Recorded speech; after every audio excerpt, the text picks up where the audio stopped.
Okay students, तो आज चलते हैं हमारे नेक्स्ट टॉपिक पे, क्वेश्चन नंबर 13 पे। ठीक है, क्वेश्चन नंबर 13 यानी कि ये जो क्वेश्चन मैं यहाँ पे ले रहा हूँ, ये question actually integration by parts वाला क्वेश्चन है। तो इंटीग्रेशन बाय पार्ट्स में आपको लिमिट कैसे सब्स्टिट्यूट करनी है और कैसे आंसर निकालना है वो हमको सीखना पड़ेगा। तो इससे पहले वाले क्वेश्चन सारे के सारे हमारे हो चुके हैं।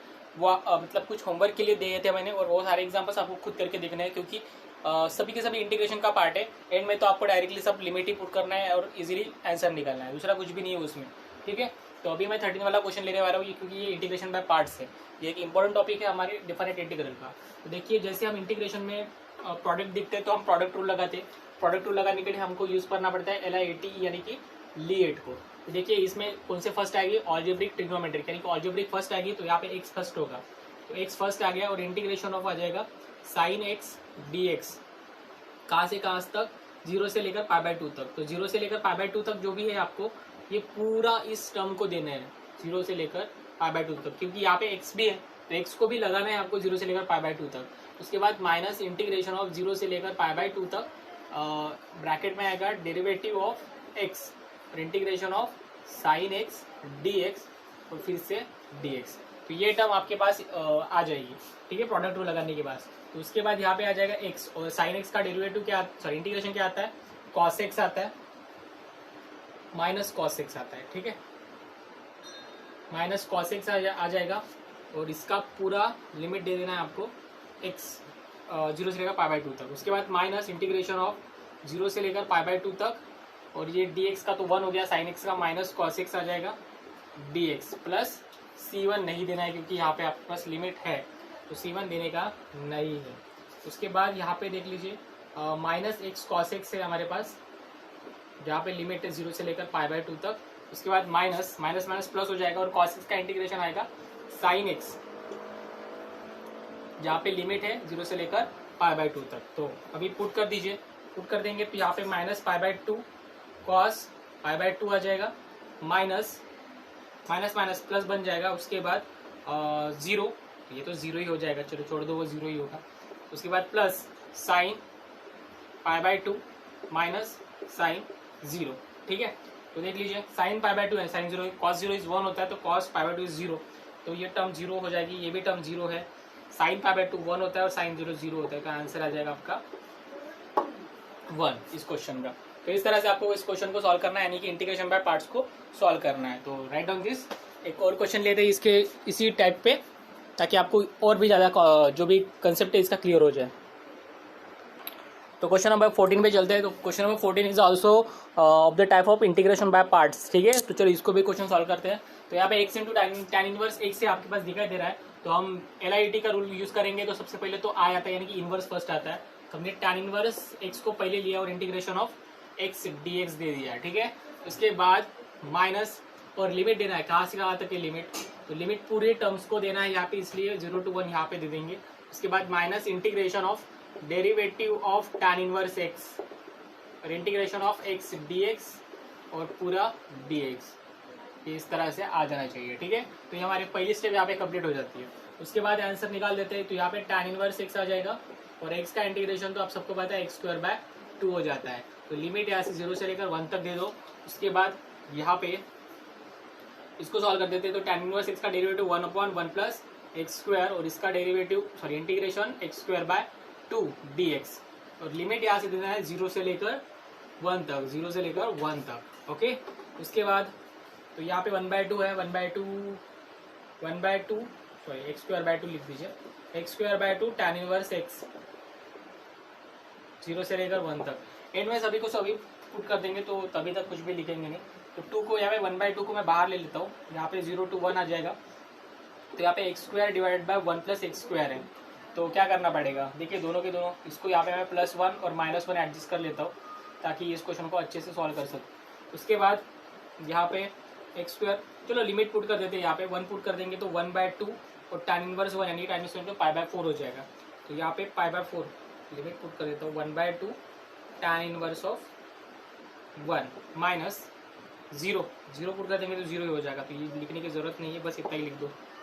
ठीक है, उसके बाद ये 1/2 इंटीग्रेशन ऑफ 0 to 1, यहाँ पे x² + 1 डिवाइड बाय ये यानी कि 1 हो जाएगा, plus sorry minus 1/1 plus x² हो जाएगा। डिस्ट्रीब्यूट कर दो तो अब पता चल जाएगा। ठीक है, अब नेक्स्ट स्टेप में क्या हो रहा है कि 1/2 tan इनवर्स 1 यानी कि π/4 हो जाता है, तो यहाँ पे π/4 रह जाएगा। उसके बाद -1/2 और यस, इसका आंसर क्या आता है, इसका आंसर तो x आ जाएगा और इसका आंसर आता है tan इनवर्स ऑफ x, ठीक है। और लिमिट यहाँ से 0 से लेकर 1 तक। अब आगे की स्टेप करते हैं, तो देखिए यहाँ पे π/8 है, π/8 हो गया। उसके बाद माइनस है 1/2 और जो लिमिट पुट करेंगे यहाँ पे सबसे पहले तो इसमें पुट करेंगे तो 1 पुट करेंगे, तो पहले आएगा 1 माइनस tan इनवर्स 1 और माइनस 0 पुट करेंगे ये 0 हो जाएगा और tan इनवर्स 0, तो 0 माइनस tan इनवर्स 0 ये आ जाएगा। उसके बाद देखिए π/8 है, -1/2 1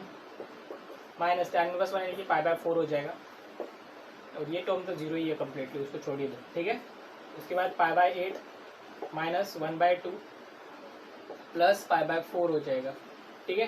तो बताइए π/8 प्लस π/4 कितना हो जाएगा, तो यहाँ पे मल्टीप्लाई कर देता हूँ, 2 मल्टीप्लाइड बाई 2 8, ये 2 + 1 3 यानी कि 3 π/8 बन जाएगा -1/2। तो ये आपका फाइनल आंसर बनेगा इस क्वेश्चन का, ठीक है। देख लीजिए भाई, कहीं पे भी कुछ भी मिस्टेक अगर आपको दिखाई दे रही है तो डायरेक्टली आप जस्ट खुद होके सॉल्व कीजिए, ताकि आपको अगर कोई मिस्टेक दिखती है तो आप खुद उसे सॉल्व कर सकते हो, ठीक है। हो सकता है कि मैं अगर जल्दी में कुछ मिस्टेक्स हो जाए या नहीं भी होती है, वैसे तो नहीं होनी चाहिए, लेकिन अगर हो जाती है तो आपको पकड़ में आ जाना चाहिए, ठीक है। तो चलिए लिख लीजिए इस क्वेश्चन को भी। ओके, देखिए यहाँ पे मैंने एक मिस्टेक कर ही ली है, मैं आपको बता देता हूँ ये मिस्टेक्स क्या है। तो यहाँ पे देखिए 1/8 चाहिए था, ठीक है। 1/8 अगर करते हैं हम तो ये π/8 2 π/4 बन जाएगा, ठीक है। π/4 माइनस 1/2, तो ये फाइनल आंसर होगा आपका इस क्वेश्चन का। तो देखिए कैलकुलेशन में मिस्टेक हो सकती है कुछ भी, तो कैलकुलेशन में ज़्यादा ध्यान दीजिए ताकि आपको कोई भी मिस्टेक को सहन करना ना पड़े, ठीक है। तो इसका आंसर आएगा π/4 माइनस 1/2। चलो नेक्स्ट क्वेश्चन देखते हैं। ओके, तो चलिए नेक्स्ट एग्जांपल पे चलते हैं। नेक्स्ट एग्जांपल थोड़ा सा देखिए क्या पे, यहाँ पे integration from 0 to infinity x into e to the power -x दिखाई दे रहा है आपको, ठीक है। तो चलिए इस एग्जांपल को सॉल्व कर लेते हैं। LIT यूज करो तो एक्सपोनेंशियल टर्म एंड में आती है, तो x को पहले लेना पड़ेगा, तो हमने यहाँ पे x को फर्स्ट लिया, integration of e to the power -x dx कर दिया है और लिमिट जो है 0 टू इन्फिनिटी दे रही है।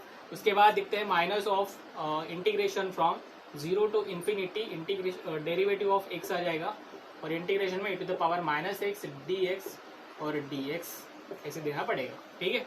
तो उसके बाद देखते हैं क्या आता है। तो यहाँ पे हो गया x into e to the power -x divided into -1 कर दो, क्या डिवाइड बाय -1 कर दो, सेम ही आ जाएगा, ठीक है। उसके बाद यहाँ पे 0 टू इन्फिनिटी माइनस, उसके बाद ये तो 1 हो जाएगा, यहाँ पे e to the power -x upon -1 dx, ठीक है। तो ये माइनस माइनस प्लस हो गया, यहाँ पे है -x e to the power -x 0 से लेकर इन्फिनिटी तक माइनस, ठीक है। ओके, सो चलिए नेक्स्ट करते हैं। 0 से लेकर इन्फिनिटी तक यहाँ पे आएगा, माइनस माइनस प्लस हो जाएगा और e to the power -x का integration again e to the power -x upon -1, जो लिमिट है 0 से लेकर इन्फिनिटी तक, ठीक है। चलो नेक्स्ट देखते हैं क्या होता है। तो अब यहाँ पे इन्फिनिटी पुट करना है, तो इन्फिनिटी पुट कर देंगे, minus infinity e to the power minus infinity, उसके बाद ठीक है माइनस, उसके बाद अगर 0 पुट कर देंगे तो टर्म 0 हो जाने वाले, तो 0 हो जाएगा, प्लस यहाँ पे भी वैसे e to the power minus infinity minus दे दो यहाँ पे 0, ठीक है। तो अभी देखते हैं इसके बाद क्या होता है। तो यहाँ पे माइनस इन्फिनिटी है और यहाँ पे e to the power infinity नीचे चला जाएगा, माइनस यहाँ पे 1 upon e to the power infinity हो जाएगा, ठीक है। तो कुछ हो सकता है, देख लीजिए। ओह सॉरी, यहाँ पे e टू द पावर 0 चाहिए था, e टू द पावर